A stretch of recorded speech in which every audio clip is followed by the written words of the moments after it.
Selamat pagi saudara, Klik Indonesia Pagi TVRI kembali hadir menjumpai Anda. Hari ini Minggu 2 Maret 2025 bersama saya Yunita Bodim. Dan saudara, berikut kita ikuti dua topik utama Klik Indonesia Pagi hari ini.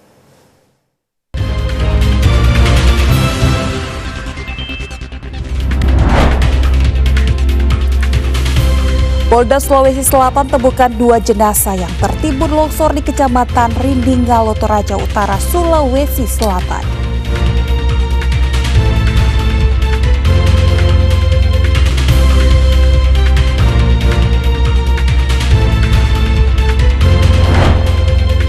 Pemerintah akan memberlakukan diskon tarif tol di sejumlah ruas jalan sebesar 20% pada angkutan Lebaran 2025. Pemberian diskon tarif jalan tol tersebut diharapkan dapat mengurangi biaya perjalanan bagi masyarakat yang pulang ke kampung halaman.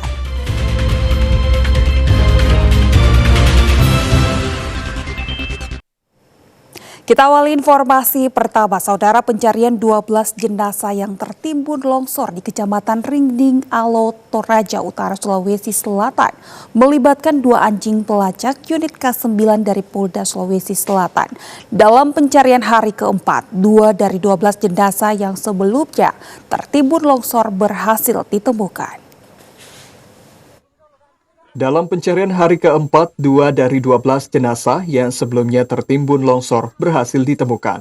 Sebelumnya diberitakan longsor menimpa 4 patane atau makam keluarga khas Toraja di Lembang Lokkuuru, Kecamatan Rindingalo, Kabupaten Toraja Utara. 4 perkuburan ini terdiri dari 2 patane atau makam yang berbentuk rumah dan 2 liang berupa pahatan batu gunung. Akibat peristiwa longsor, puluhan jenazah yang sudah tersimpan dalam perkuburan tertimpa material longsor. Dalam upaya pencarian jenazah tersebut, Polres Toraja Utara mengerahkan anjing pelacak unit K9 Polda Sulsel. Upaya ini kemudian membuahkan hasil. 2 dari 12 jenazah yang sebelumnya masih dalam pencarian tertimbun material longsor berhasil ditemukan. Untuk 10 jenazah yang belum ditemukan akan terus dilakukan pencarian dengan tetap melibatkan unit K9. Sementara itu, masyarakat diimbau untuk tetap waspada terhadap potensi bencana alam mengingat cuaca ekstrim yang masih melanda beberapa wilayah di Kabupaten Toraja Utara. Dewinda Christine, Toraja Utara, TVRI Sulsel melaporkan. Saudara, Kementerian Ketenagakerjaan telah menyiapkan sejumlah langkah antisipasi terjadinya pemutusan hubungan kerja di PT Sri Rezeki Isman atau Sritex. Pemerintah telah berkomunikasi dengan manajemen perusahaan untuk memastikan hak-hak pekerja tetap terpenuhi. Menteri Ketenagakerjaan Yasir Ali menegaskan Kementerian Ketenagakerjaan telah menyiapkan sejumlah langkah untuk mengantisipasi dampak dari terjadinya pemutusan hubungan kerja di PT Sri Rezeki Isman atau Sritex. Yasir Ali mengatakan sejak diputuskan pilot pada Oktober 2024, pemerintah telah berkomunikasi secara intensif dengan pihak manajemen perusahaan, kurator, serikat pekerja atau serikat buruh, dan Dinas Ketenagakerjaan Provinsi dan Kabupaten Kota untuk memastikan hak-hak pekerja tetap terpenuhi. Khusus Sritex, Kemnaker telah melakukan koordinasi dengan Dinas Ketenagakerjaan dan Transmigrasi Provinsi Jawa Tengah untuk memetakan berbagai peluang lapangan pekerjaan di perusahaan-perusahaan di wilayah Solo dan sekitarnya. Ia menjelaskan pendataan lowongan pekerjaan di seluruh wilayah Indonesia merupakan salah satu program kerja Kemnaker.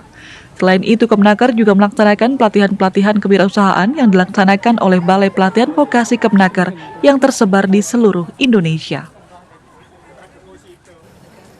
Saudara, setelah dijatakan pilot, PT Sri Rezeki Isman Tbk atau Sritex secara resmi akan menghentikan seluruh aktivitas operasionalnya mulai 1 Maret 2025 dan memecat ribuan pegawai.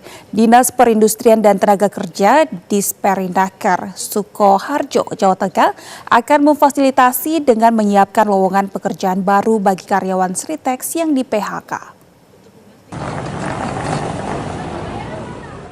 Ribuan buruh Sritex sudah tidak bekerja lagi pada Jumat 28 Februari 2025.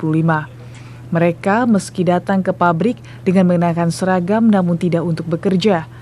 Mereka datang untuk berpamitan dan mengemasi barang-barang pribadi yang selama ini ditaruh di dalam pabrik. Sekretaris Serikat Pekerja Seluruh Indonesia SPSI Sritex, Andreas Sugiono menyatakan para buruh saat ini masih menunggu informasi selanjutnya terkait pembicaraan sidang di Semarang. Jika terjadi pemutusan hubungan kerja, hak-hak pekerja berupa pesangon dan uang jasa harus diselesaikan oleh kurator sebagai pihak yang bertanggung jawab. Serikat pekerja, ya kalau memang terjadi pemutusan hubungan kerja, ya hak-hak pekerja itu dipenuhi seperti pesangon, seperti uang jasa kan itu. Tapi ini karena masih sidang di Semarang, jadi kita suruh nunggu dulu bagaimana hasil selanjutnya, kan itu aja. Sementara Kepala Dinas Perindustrian dan Tenaga Kerja Disperinaker Sukoharjo Sumarno mengatakan karyawan PT Sritex sudah diputuskan PHK per tanggal 26 Februari dan terakhir bekerja 28 Februari. Sementara perusahaan akan berhenti operasional pada 1 Maret 2025. Tercatat ada 8.400 data karyawan PT Sritex yang terkena PHK dan pihak kurator yang bertanggung jawab urusan gaji dan pesangon. Sementara untuk jaminan hari tua menjadi kewenangan BPJS Ketenagakerjaan. Saat ini tanggung jawab Sritex telah lepas dan perusahaan kini sudah jadi milik kurator.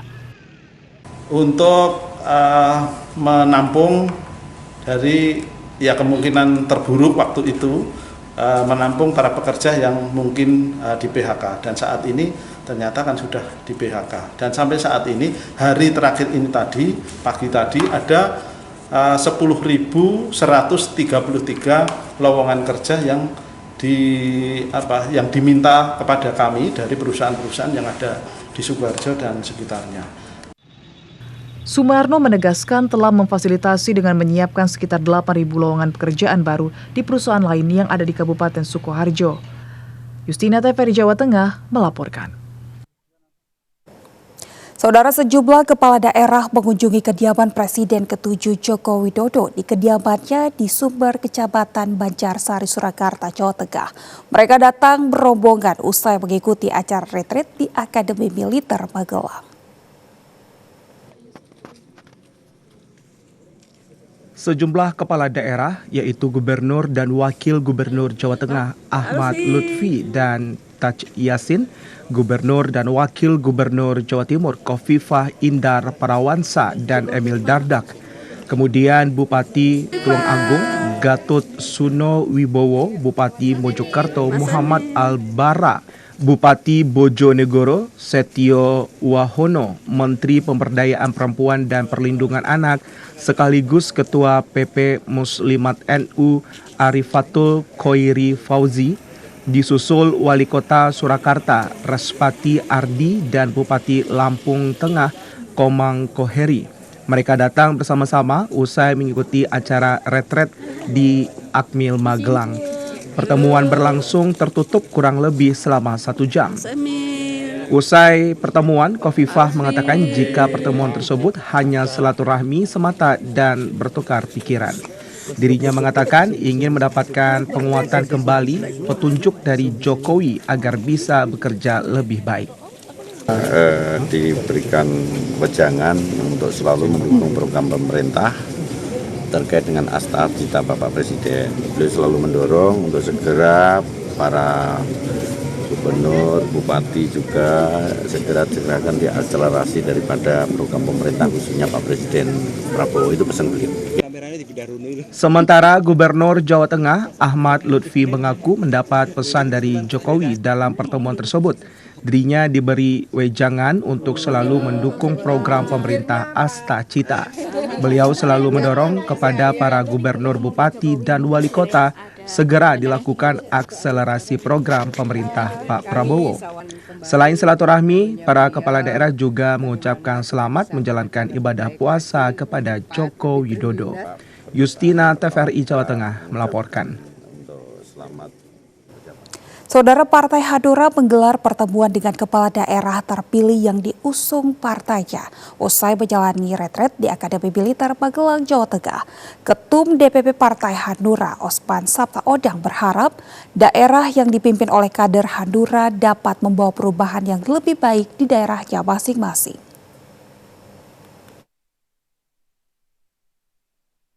Ketua Umum Dewan Pimpinan Pusat DPP Partai Hanura, Osman Sabtaodang menggelar pertemuan dengan kepala daerah terpilih yang diusung partainya yang berlangsung di kediamannya pada Sabtu 1 Maret 2025. Oso menyatakan pertemuan dengan beberapa kepala daerah dilakukan dalam rangka silaturahmi sekaligus bercerita tentang pengalaman para kepala daerah selama menjalani retret di Akademi Militer Magelang, Jawa Tengah pada 21 hingga 28 Februari 2025. Ia berharap daerah yang dipimpin oleh kader Hanura dapat bertanggung jawab memberdayakan dan menyejahterakan rakyat serta membawa perubahan yang lebih baik ke depannya. Silaturahmi ini sahabat-sahabat saya yang kebetulan menjadi pejabat daerah dan saya dulu selalu berpihak kepada daerah dan saya sangat senang sekali mendengar statement-statement negara dan daerah bahwa sekarang kembali membangun daerah. Insya Allah pertemuan ini pertemuan yang menceritakan tentang kejadian-kejadian apa yang mereka terima di dalam pendidikan di mana itu? Di Magelang. Ya, ini merupakan hal yang pertama di Indonesia. Dalam pertemuan tersebut, Osman Sabtaodang mengapresiasi perjuangan para kepala daerah yang telah menjalani proses mulai dari kampanye hingga dilantik oleh Presiden Prabowo Subianto. Sejumlah kepala daerah yang hadir, yakni Gubernur Aceh, Muzakir Manaf, Gubernur Kalimantan Barat, Ria Norsan, dan Wakil Gubernur Jakarta, Rano Karno.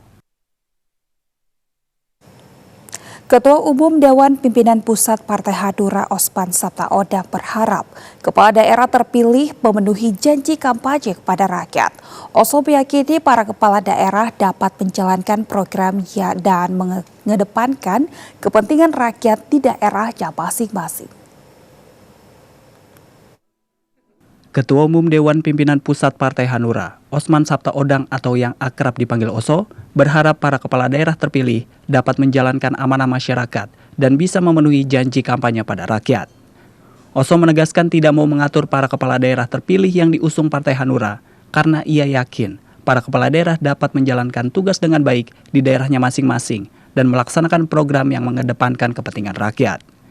Ia berharap para kepala daerah terpilih dapat memberikan perubahan, kemajuan, kemakmuran, dan kebahagiaan di daerahnya masing-masing. Saya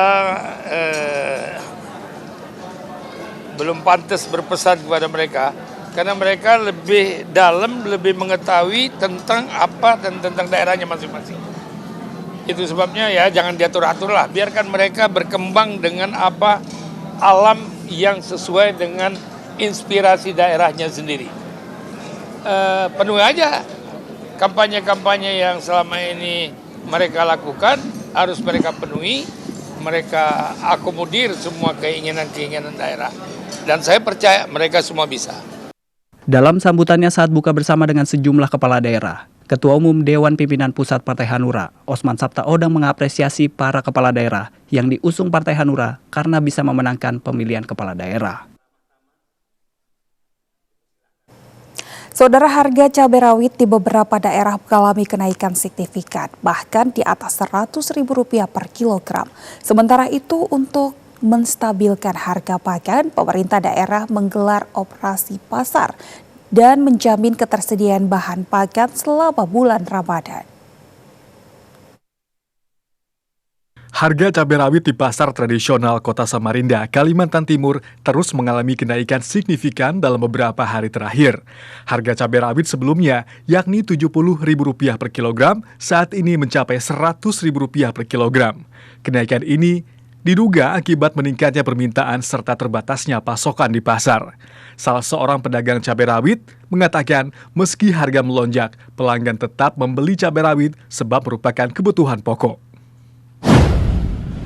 Memasuki bulan Ramadan, harga cabai rawit merah di Kabupaten Lombok Tengah, Nusa Tenggara Barat mencapai Rp120.000 per kilogram. Kenaikan harga cabai rawit ini sudah terjadi sejak 3 hari sebelum masuknya bulan suci Ramadan. Sebelumnya, harga cabai rawit merah berkisar antara Rp90.000 hingga Rp100.000 per kilogram. Sementara, harga cabai rawit kecil hijau berada pada harga Rp60.000 per kilogram. Salah satu penyebab tingginya harga cabai rawit di Lombok Tengah karena pasokannya bergantung pada kabupaten di Lombok Timur dan luar daerah seperti Pulau Bali dan Pulau Jawa.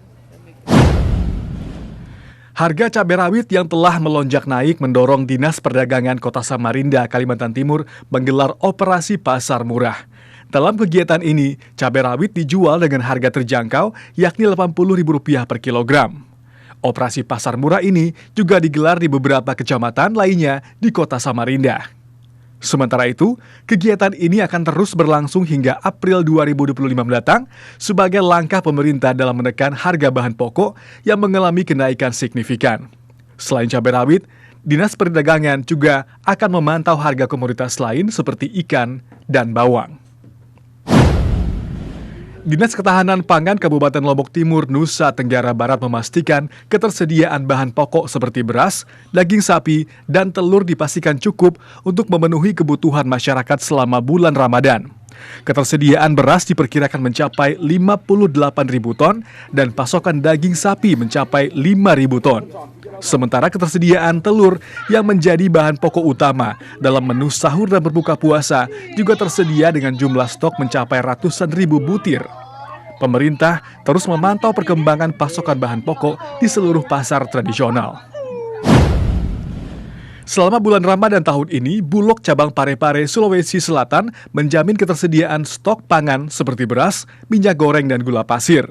Bulog telah menyiapkan stok beras sebanyak 53.000 ton yang tersimpan di gudang Bulog Parepare. Sementara minyak goreng, merek Minyak Kita, tersimpan sekitar 4.000 liter. Pimpinan cabang Bulog Parepare Muhammad Junaidi mengatakan jumlah stok tersebut tersedia cukup untuk memenuhi kebutuhan masyarakat, khususnya di kota Parepare selama Ramadan hingga memasuki Hari Raya Idul Fitri.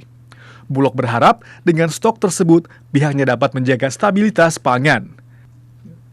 Diprediksi, awal Maret beberapa daerah penghasil beras di Sulawesi Selatan akan melakukan panen raya.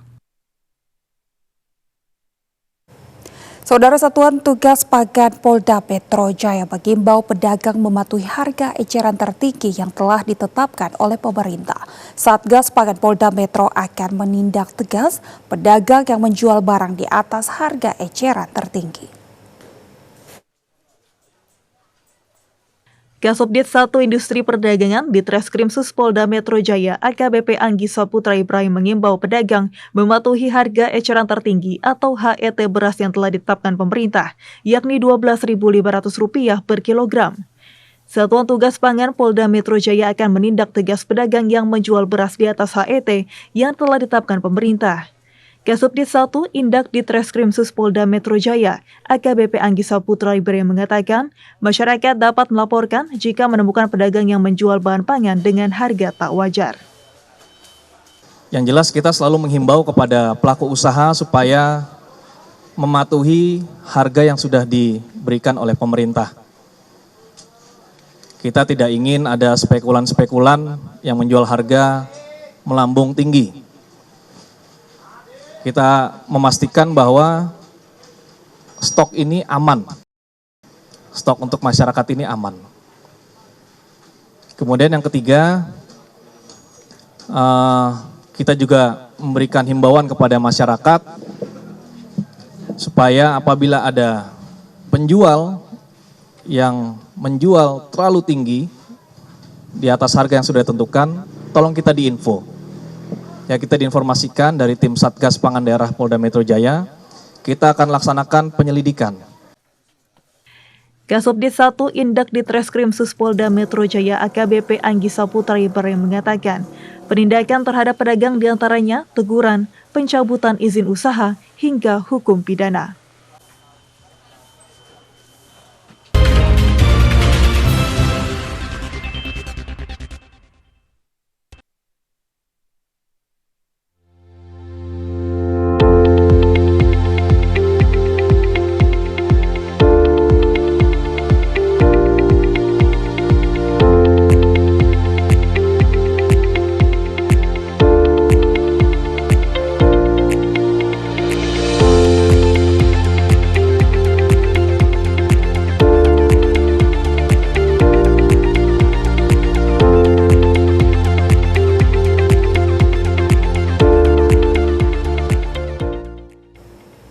Saudara, sejumlah informasi penting lainnya akan kami sampaikan usai jeda berikut ini. Tetaplah bersama kami dalam Klik Indonesia Pagi.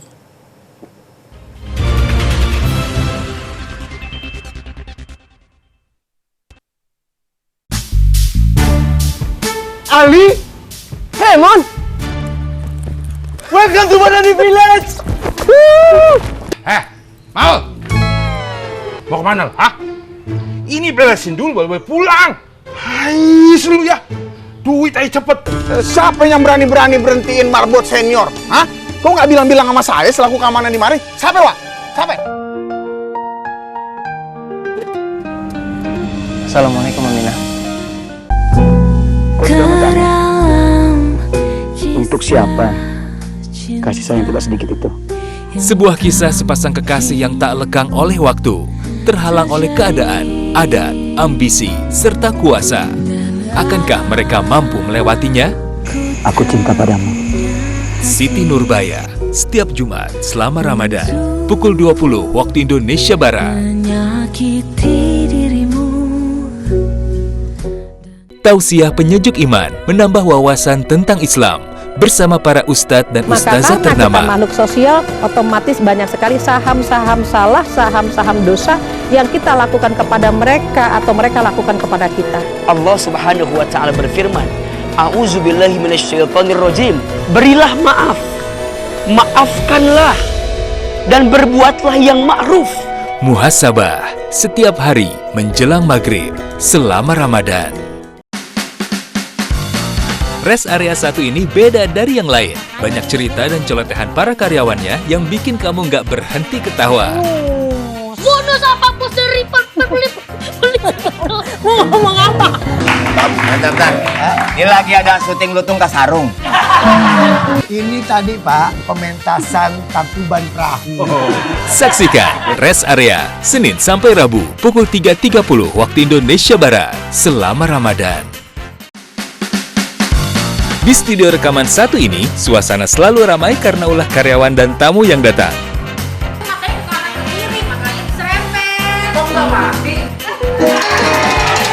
Ditemani oleh artis-artis terbaik tanah air yang pastinya akan membuat harimu penuh canda dan tawa.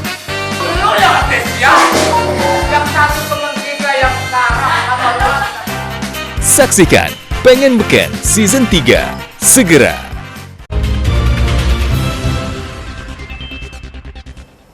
Selamat pagi saudara, terima kasih Anda masih bersama kami dalam Klik Indonesia Pagi. Pemerintah akan memberlakukan diskon tarif tol di sejumlah ruas jalan sebesar 20% pada angkutan Lebaran 2025. Pemberian diskon tarif jalan tol tersebut diharapkan dapat mengurangi biaya perjalanan darat bagi masyarakat yang pulang ke kampung halaman.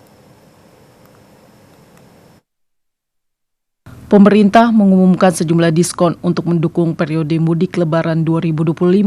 Salah satunya pemberian diskon tarif jalan tol sebesar 20% untuk sejumlah ruas tol.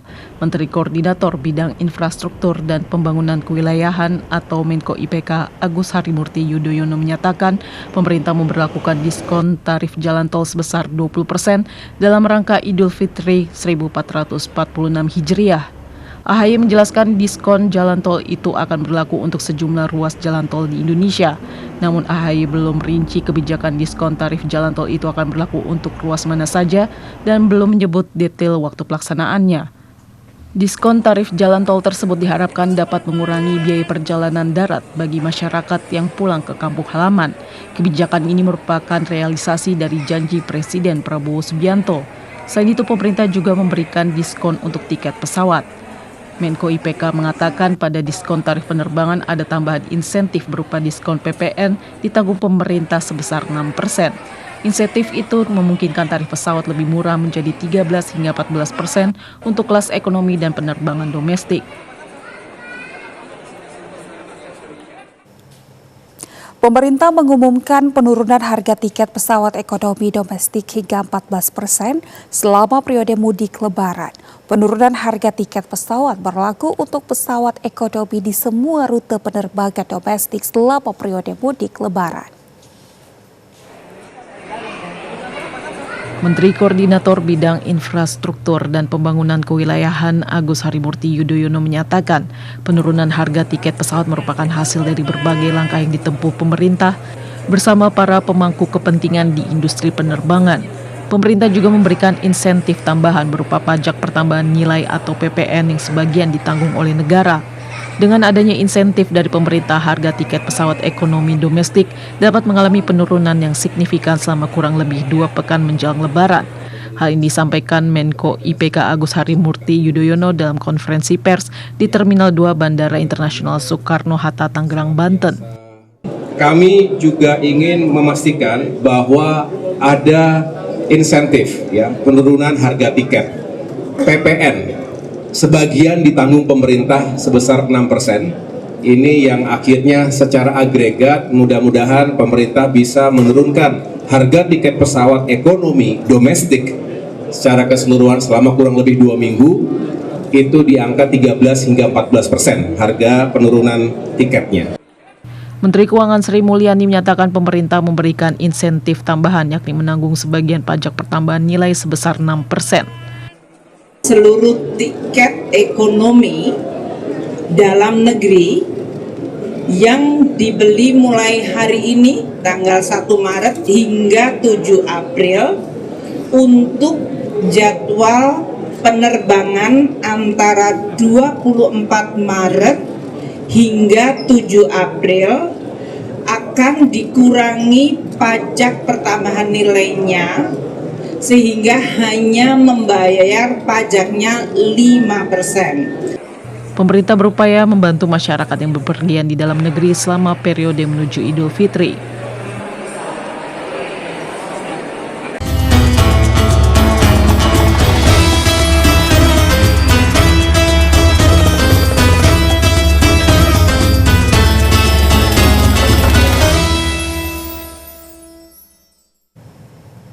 Saudara, Masjid Istiqlal merupakan ikon keagamaan sekaligus simbol kebangsaan Indonesia.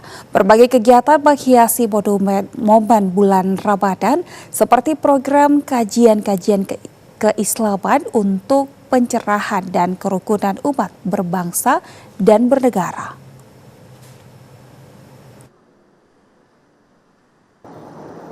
Masjid Istiqlal merupakan salah satu tempat ibadah umat muslim terbesar di Indonesia, bahkan di Asia Tenggara. Nama Istiqlal berasal dari bahasa Arab yang berarti kemerdekaan. Pemberian nama ini melambangkan perjuangan bangsa Indonesia dalam merebut dan mempertahankan kemerdekaan dari penjajahan. Dalam sejarah Islam di Indonesia, Masjid Istiqlal menjadi sebuah bangunan yang memiliki berbagai nilai penting, seperti nilai ilmu pengetahuan, pendidikan, dan keagamaan. Caranya juga harus kita perhatikan dan hati-hati berkaitan dengan bagaimana kita bertanya, termasuk anak-anak ini. Selama bulan suci Ramadan, Masjid Istiqlal dihiasi dengan berbagai kegiatan, seperti ceramah, pembacaan Al-Quran, buka puasa bersama, tarawih, dan masih banyak lagi. Ketua Panitia Amaliyah Masjid Istiqlal, Mas'ud Halimin mengatakan, salat tarawih akan dilaksanakan seperti biasa usai melaksanakan salat Isya. Namun, hal tersebut akan diawali pembacaan ayat suci Al-Quran. Mas'ud menyatakan kualitas para penceramah sudah dipersiapkan sebaik mungkin dan tema ceramah bakal berbeda-beda setiap harinya. Secara umum hampir sama dengan tahun lalu ya. Kita ada program ubudiyahnya itu berjalan seperti biasa. Ada sholat tarawih dan kita tradisi di Istiqlal itu adalah tarawih 23 rakaat. 20 rakaat plus 3 witir. Dan ini dipimpin oleh imam-imam kita. Imam rawatib yang memang menjadi imam tetap di Masjid Istiqlal.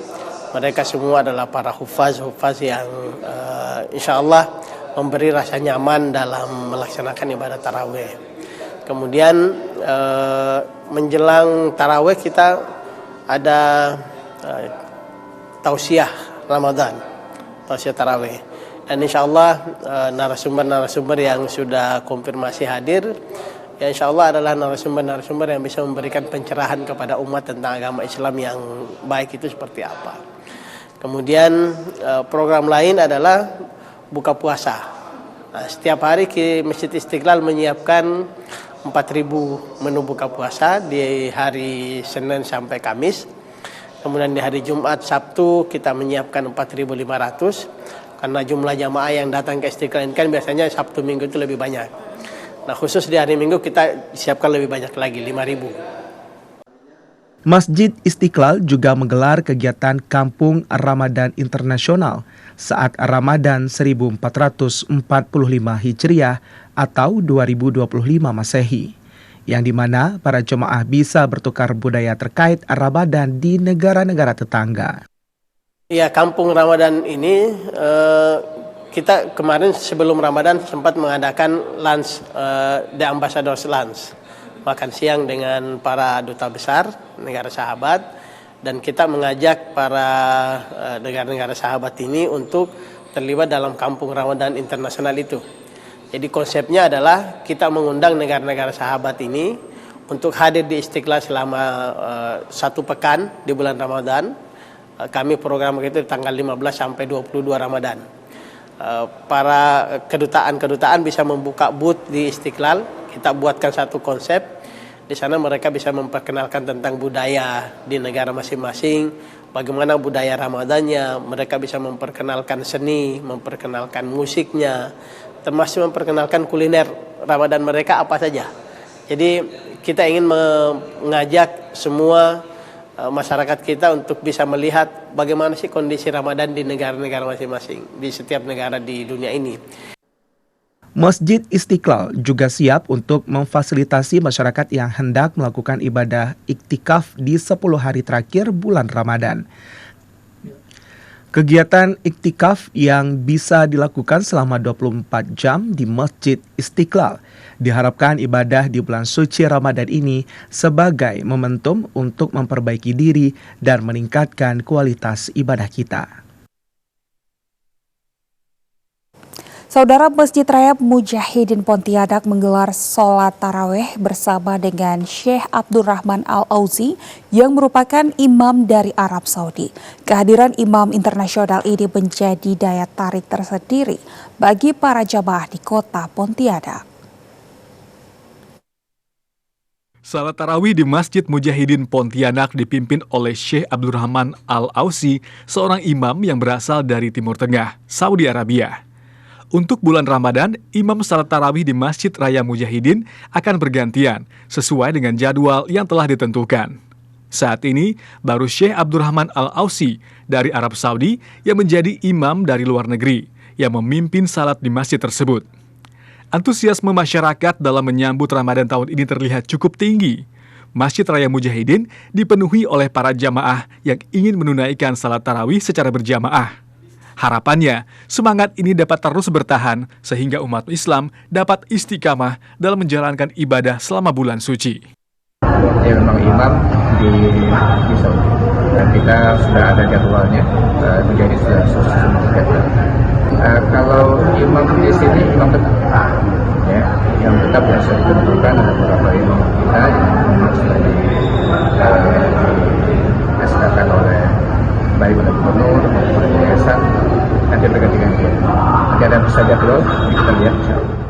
Imam Besar Masjid Raya Mujahidin Pontianak, Harjani Hefni menambahkan, selain salat tarawih, serangkaian kegiatan telah dijadwalkan selama bulan Ramadan, termasuk buka puasa bersama yang akan diadakan setiap hari sepanjang bulan suci. Imam Besar Masjid Raya Mujahidin Pontianak menyampaikan bahwa pihak masjid telah menyiapkan berbagai fasilitas untuk memberikan kenyamanan bagi para jamaah dalam beribadah.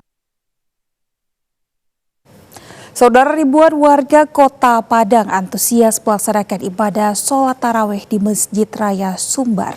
Masyarakat Kota Padang merasa bersyukur tidak ada perbedaan dalam penentuan awal Ramadan pada tahun ini. Ribuan warga Kota Padang, Sumatera Barat antusias mendatangi Masjid Raya Sumbar atau yang saat ini bernama Masjid Raya Syekh Ahmad Khatib Al-Minangkabawi di Kota Padang untuk melaksanakan salat tarawih. Salat tarawih di Masjid Raya Syekh Ahmad Khatib Al-Minangkabawi ini dilaksanakan sebanyak 8 rakaat tarawih dan 3 rakaat salat witir. Salah seorang warga mengatakan senang karena tahun 2025 1 Ramadan dilaksanakan bersamaan dengan sejumlah ormas, salah satunya Muhammadiyah. Satu kebijakan yang baik dan bagus karena jemaah dapat melaksanakan dalam waktu yang sama, jadi tidak ada perbedaan dalam tahun ini. Kita dapat melaksanakan ibadah puasa, sholat tarawih terutama dengan waktu yang bersamaan, tidak ada perbedaan lagi.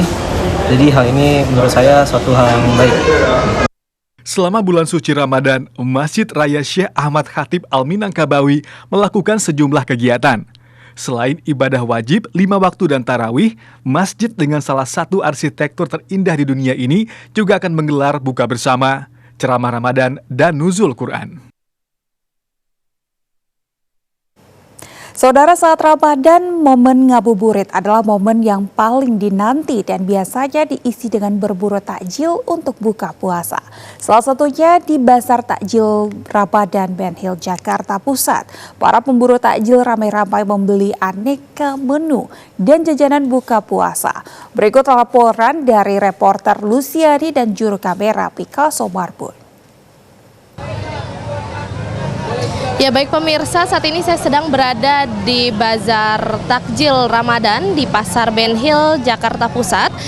Di sini merupakan salah satu tempat favorit masyarakat untuk berburu makanan dan minuman untuk berbuka puasa. Dari makanan asin hingga manis, lalu ada minuman segar di sini juga tersedia. Dan untuk harganya sendiri ini sangat terjangkau, mulai dari Rp5.000 saja. Dan apa saja sih yang ada di pasar atau di Bazar Takjil Ramadan ini, saya akan memperlihatkan kepada Anda.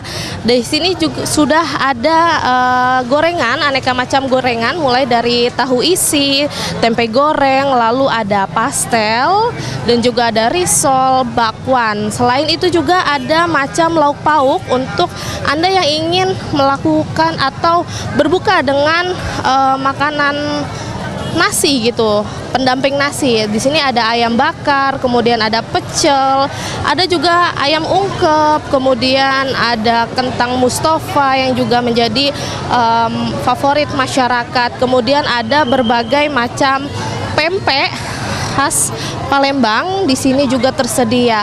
Selain itu juga selain makanan di sini juga tersedia minuman segar seperti ada es kuwut, lalu es Milo, kemudian ada sop buah dan juga buah naga.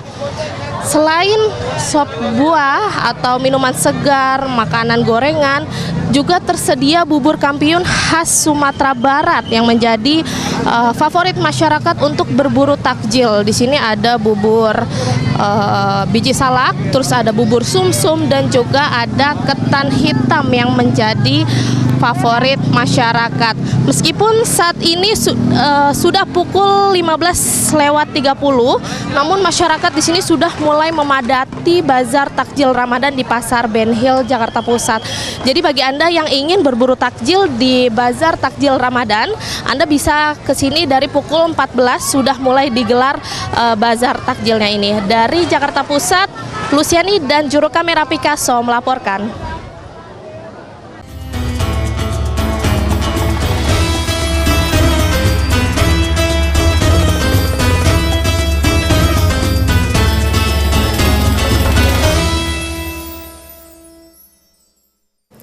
Saudara, warga negara Indonesia yang diselamatkan dari pusat penipuan di kota Miawa di Myanmar tiba di Indonesia setelah dipulangkan melalui Thailand pada Jumat malam. Pemerintah Indonesia akan menyelidiki kasus ini dan mengimbau kepada masyarakat untuk tidak tergoda dengan tawaran menggiurkan. 84 warga negara Indonesia diterbangkan dengan 3 penerbangan berbeda dari Bandara Don Mueang di Bangkok, Thailand, dan diantar oleh petugas Indonesia untuk prosedur identifikasi sebelum dibawa ke tempat penampungan sementara. Banyak warga Indonesia yang dijanjikan pekerjaan bergaji tinggi di Thailand, namun terpaksa melakukan operasi penipuan online di Kamboja dan Myanmar. Salman Al-Farizi, salah satu korban yang dipulangkan, mengaku mendapat gaji 2 kali lipat, namun banyak mengalami kekerasan fisik dan dipaksa bekerja lebih dari 16 jam sehari. Awal Awalnya itu saya kerja di Kamboja selama 2 bulan dan tidak mendapatkan gaji sama sekali. Setelah itu perusahaan tutup karena ada yang lapor di KBRI. Saya ditarik lagi sama perusahaan ke Myanmar, ke KK Part. Saya bekerja di KK Part itu cuma 2 kali mendapatkan uang, itu juga uang free dari bos, tetap tidak tahu itu uang apa, tidak boleh kirim untuk di kampung juga, hanya dihabiskan di situ saja. JO, WNI lainnya yang diselamatkan dari scam center di Myanmar, mengungkapkan ia diperlakukan seperti binatang.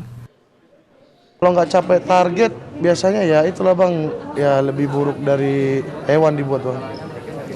Ya dipukul, disetrum, apalagi kalau kita nggak ada target, kita kan biasanya per hari target WA.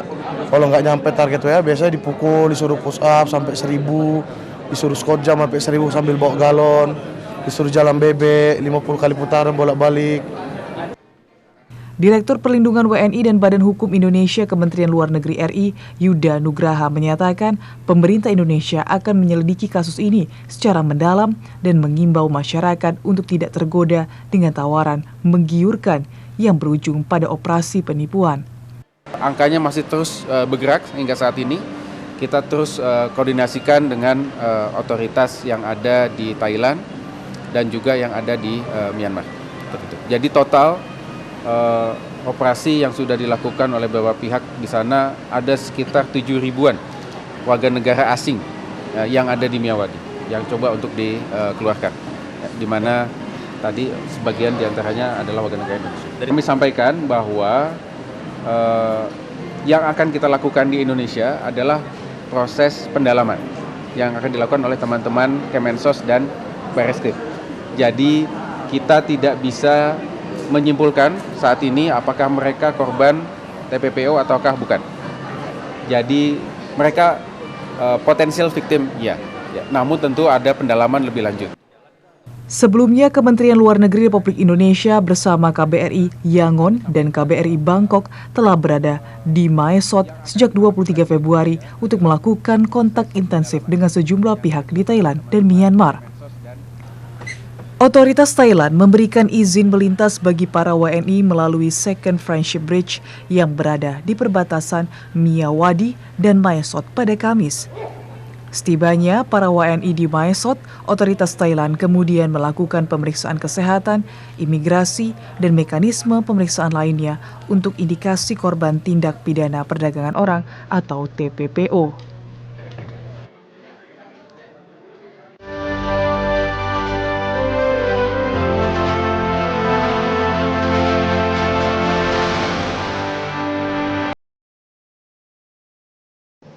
Saudara Sekjen PBB Antonio Guterres menyatakan akan hadir dalam pertemuan darurat Liga Arab di Kairo, Mesir untuk membahas rekonstruksi Gaza. Selain itu, Presiden Amerika Serikat Donald Trump terlibat cekcok dan adu mulut dengan Presiden Ukraina Volodymyr Zelensky di ruang oval Gedung Putih saat membahas perang Rusia-Ukraina. Berikut kilas internasional selengkapnya.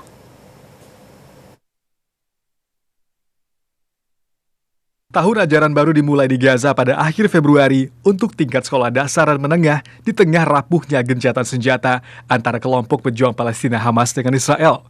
Namun sistem pendidikan di Gaza masih menghadapi tantangan karena rusaknya infrastruktur dan masalah kekurangan tenaga pengajar akibat serangkaian serangan yang dilakukan Israel. Salah seorang warga, Muhammad Farhan, membawa putrinya, Jumana, ke sekolah untuk pendaftaran tahun ajaran baru. Muhammad Farhan menyatakan saat perang banyak bangunan sekolah dan institusi pendidikan yang rusak parah.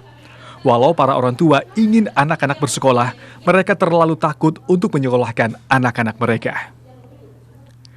Sekjen PBB Antonio Guterres menyatakan akan hadir dalam pertemuan darurat Liga Arab di Kairo, Mesir untuk membahas rekonstruksi Gaza. Negara-negara Arab tengah mempertimbangkan rencana pasca perang untuk Palestina dan menolak usulan Presiden Amerika Serikat Donald Trump untuk merelokasi warga Gaza. Guterres juga menegaskan Gaza harus diperintah oleh pemerintahan Palestina. Ia menilai Palestina harus menjadi negara yang merdeka, demokratis, dan berdaulat. Sementara itu, otoritas kesehatan Palestina di Gaza menyatakan jumlah warga Palestina yang menjadi korban tewas akibat serangan Israel di Gaza meningkat menjadi sedikitnya 48.388 jiwa. Sementara 111.803 orang lainnya mengalami luka-luka sejak 7 Oktober 2023. Pertemuan antara Presiden Amerika Serikat Donald Trump dengan Presiden Ukraina Volodymyr Zelensky di Gedung Putih Washington DC menjadi panas. Kedua kepala negara cekcok terkait gencatan senjata di depan media internasional dan membiarkan kesepakatan mineral tidak ditandatangani. Trump menyebut Zelensky berjudi dengan Perang Dunia Ketiga ketika Zelensky mengatakan Ukraina tetap kuat sejak awal perang melawan Rusia. Sementara Wakil Presiden J.D. Vance mengatakan Zelensky seharusnya berterima kasih kepada Trump karena ingin mengakhiri konflik. Namun Zelensky mengatakan Vance tidak tahu masalah Ukraina karena belum pernah pergi ke Ukraina. I signed with him the deal. I signed with him, Macron and Merkel, we signed ceasefire. Selama di Gedung Putih, Zelensky juga berdebat dengan jurnalis yang menanyakan alasan Presiden Ukraina itu tidak mengenakan jas di ruang oval, ruangan paling penting di Gedung Putih untuk menghormati tuan rumah. Namun Zelensky justru ketus mempertanyakan apakah hal itu menjadi masalah bagi jurnalis. Zelensky mengatakan ia akan mengenakan kostum tersebut setelah perang selesai. Maybe something better, I don't know. We will see. Maybe something cheaper than, yeah. Thank you. Usai debat di Gedung Putih, Presiden Trump dalam unggahannya di akun media sosialnya menyatakan Presiden Ukraina Volodymyr Zelensky belum siap berdamai dengan keterlibatan Amerika Serikat untuk mengakhiri perang. Zelensky dinilai tidak menghormati pemerintah Amerika Serikat dalam pertemuan di ruang oval. Adu mulut antara kedua kepala negara ini kemudian disiarkan di seluruh kanal berita di berbagai belahan dunia.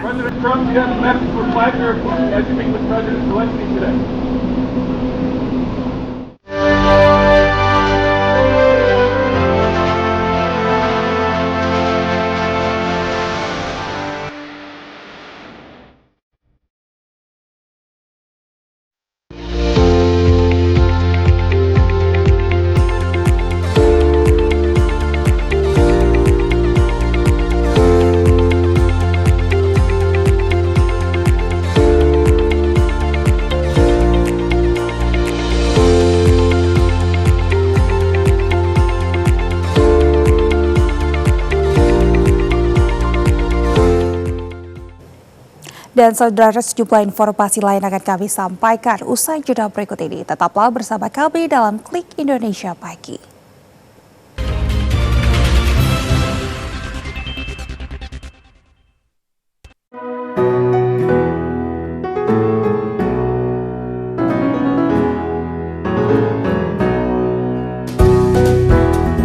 Ya, saya terinspirasi dari banyak kelapa itu saya mulai bisa bagaimana sih bisa saya olah manfaatin dari masyarakat sini, terus saya ajak bersama-sama bisa mengolah dari kelapa sampai isinya itu kita olah.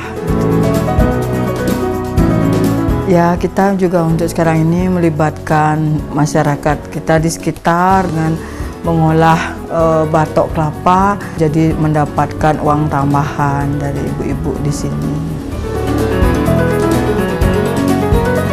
Tantangan, cobaan itu saya biasanya saya pakai itu sebuah pembelajaran bagi saya gitu. Emang sih awalnya saya dulu sedikit agak susah di keuangan karena saya memang modal awal saya dulu juga paling 100.000 usaha ini. Kalau untuk sekarang itu ada untuk ke PCO, ke masas, ke sabun dan beberapa jenis produk lainnya. Tetap fokus, semangat, dan pantang menyerah. Dari tangan-tangan terampil, batok kelapa yang dulu hanya limbah, kini menjadi karya seni yang bernilai. Tidak hanya ramah lingkungan, tetapi juga mendukung kesejahteraan masyarakat.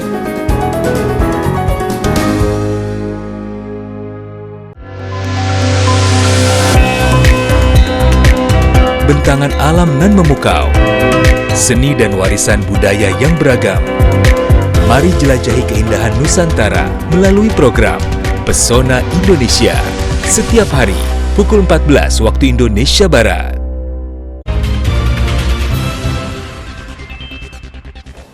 Selamat pagi saudara, terima kasih Anda masih bersama kami dalam Klik Indonesia Pagi. Saudara, untuk mengatasi banjir Jakarta, pemerintah Kota Jakarta Selatan dan Sudin SDA Jakarta Selatan melakukan pengerukan di Kali Grogol pada hari Jumat yang lalu.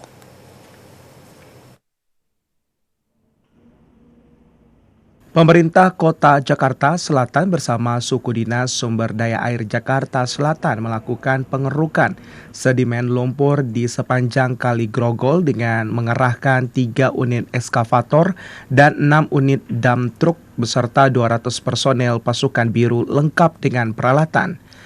Pengerukan ini tepatnya dilakukan di Kali Grogol, Kelurahan Cilandak Barat, Cilandak, Jakarta Selatan, dan panjang Kali Grogol tersebut sekitar 8.000 meter dari Jalan Jati hingga Pondok Indah.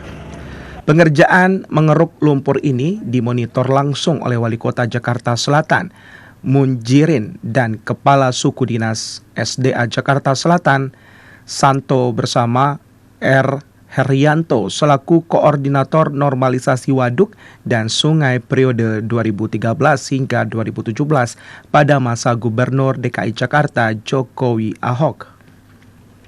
Selain itu juga, Sudin SDA Jakarta Selatan rutin melakukan pengerukan lumpur ini guna menuntaskan banjir di Jakarta dan mendukung program 100 hari kerja Gubernur dan Wakil Gubernur DKI Jakarta Pramono dan Rano Karno. Memang yang di Jakarta Selatan itu yang sudah relatif tersentuh kan Kali Ciliwung dan Kali Pesanggerahan. Dan kali yang tengah itu ada Kali Grogol, Kali Mampang, Kali Krukut. Nah ini yang sekarang kita mulai optimalkan untuk kali-kali yang ada di tengah. Dan sekarang kita berada di Kali Grogol. Waktu hari kerja pertama Pak Wagub kita bersama-sama mengadakan pengerukan dan monitor di Kali Krukut yang ada di Pejaten Timur, di Jalan Nis. Gitu. Jadi kita terus untuk kali-kali yang tengah plus anak kalinya. Sementara hadirnya Herianto untuk memberi masukan mengenai pengerukan lumpur di Kali Grogol Cilandak, Jakarta Selatan dan melihat kondisi di lapangan sebagian turap di lokasi pada longsor. Untuk itu diharapkan kedepannya direncanakan akan dibuat sheet pile agar tidak terjadi longsor dan lebar jalan bisa dimanfaatkan.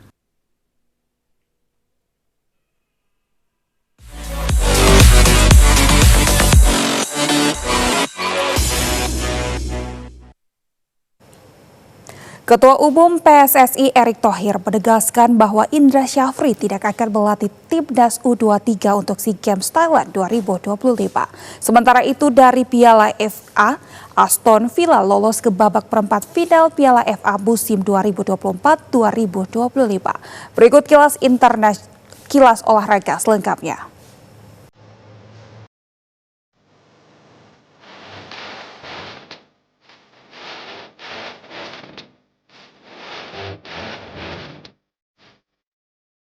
Ketua Umum PSSI Erick Thohir menegaskan bahwa mantan pelatih Timnas U20 Indra Syafri tidak akan melatih Timnas U23 di ajang SEA Games 2025.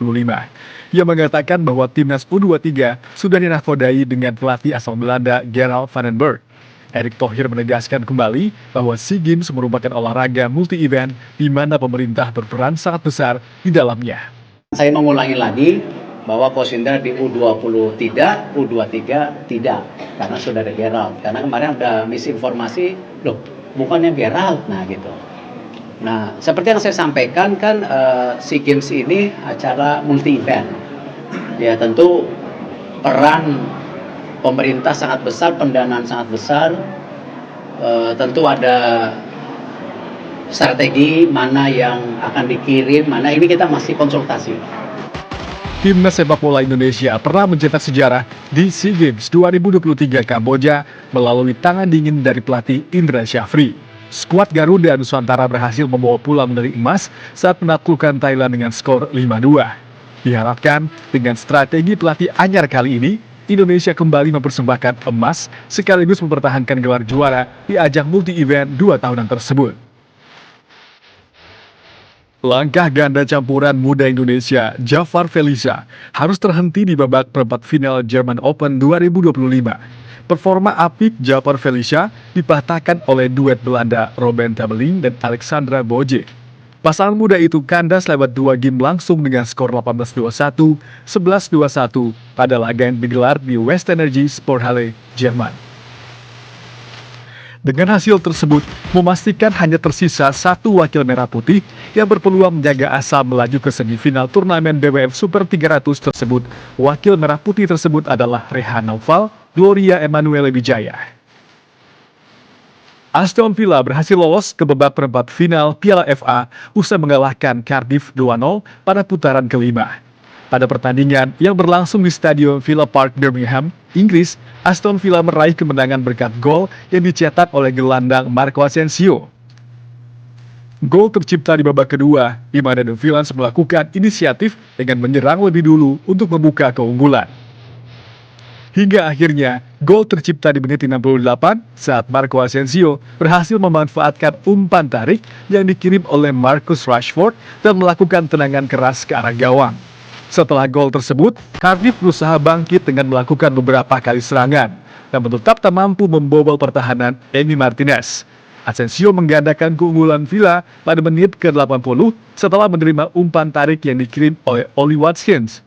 Pada waktu yang tersisa, hingga peluit panjang dibunyikan, skor 2-0 untuk kemenangan Emi Martinez dan kawan-kawan tetap bertahan.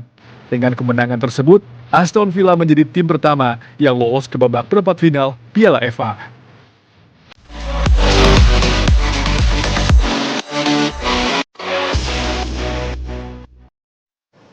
Saudara, informasi olahraga tadi sekaligus mengakhiri perjumpaan kita dalam Klik Indonesia pagi hari ini.